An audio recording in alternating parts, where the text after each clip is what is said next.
Should Christians do yoga? Is yoga demonic? And what does the Bible say about yoga? If you've ever had questions about yoga from a Christian perspective, stay tuned.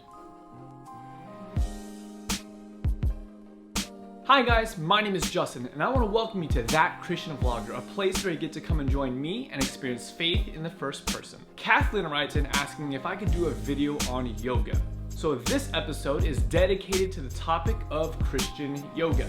If you'd like to request a topic for a future video, or you'd like to connect with me, don't forget to subscribe below, or you can follow me on any of my other social media. Links will be in the description box below. Let's get started. Is yoga a sin, and should Christians do yoga? The answer to these questions completely depends upon you answer another question, namely, what is yoga? Yoga dates all the way back to the 5th or 6th century BC.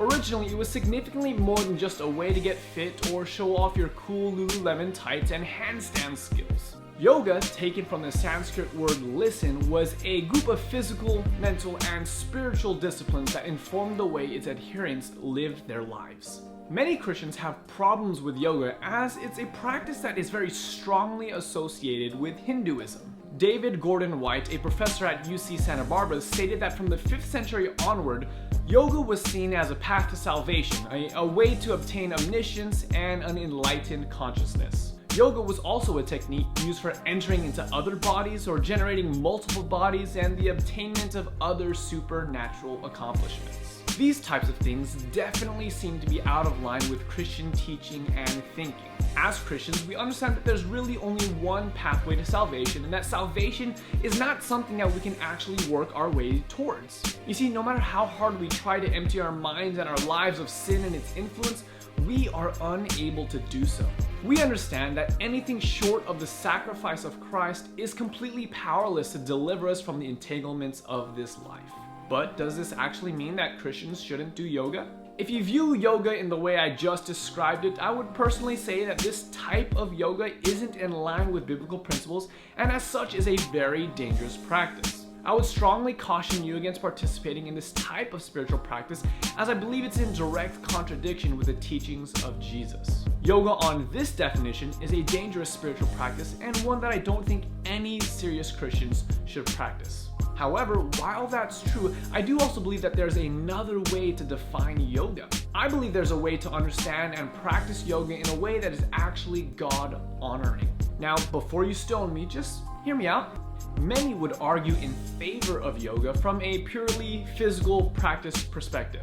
Many would cite their personal experience and how experiencing yoga and practicing yoga has helped them overcome physical ailments, mental stress, and insecurity, as well as chronic pain. In fact, just recently I saw a pretty amazing post about this elderly woman who had suffered from scoliosis for decades. She was perpetually hunched over and in constant pain.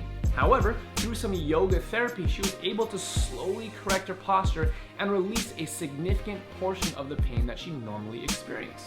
You see, on my view, this second definition of yoga is one that hones in purely on the physical aspects of yoga while completely rejecting the spiritual and metaphysical implications. Some of you might actually question though, is this something that is actually possible to do? I do think it is.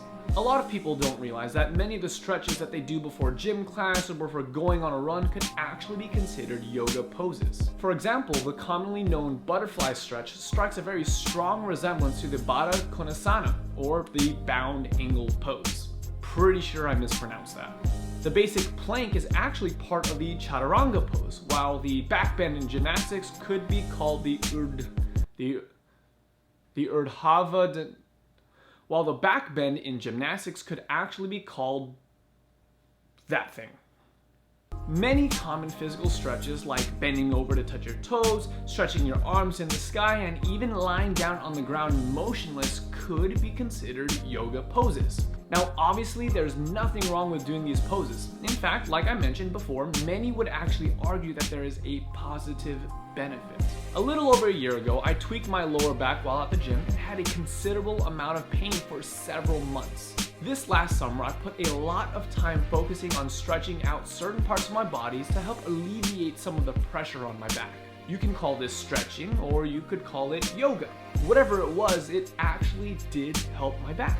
Now, perhaps you feel uncomfortable with calling stretching yoga. And I get it. It's a little weird, it's a little different, but from what I can understand, there's nothing wrong with doing yoga if yoga is simply going through a guided stretching course. Again, it completely depends upon how you define yoga and what that yoga practice actually will look like. But what about you? What do you guys think about yoga? Is yoga a sin, and should Christians do yoga? Let me know your thoughts in the comment section below. As always, if you're new to this channel, I just want to say a huge thank you for stopping by. Definitely check out some of my other videos like this one that I did on meditation. And if you like what you see, hit that subscribe button below. Until next time, I'm That Christian Vlogger, and I want to encourage you to experience faith in the first person. God bless.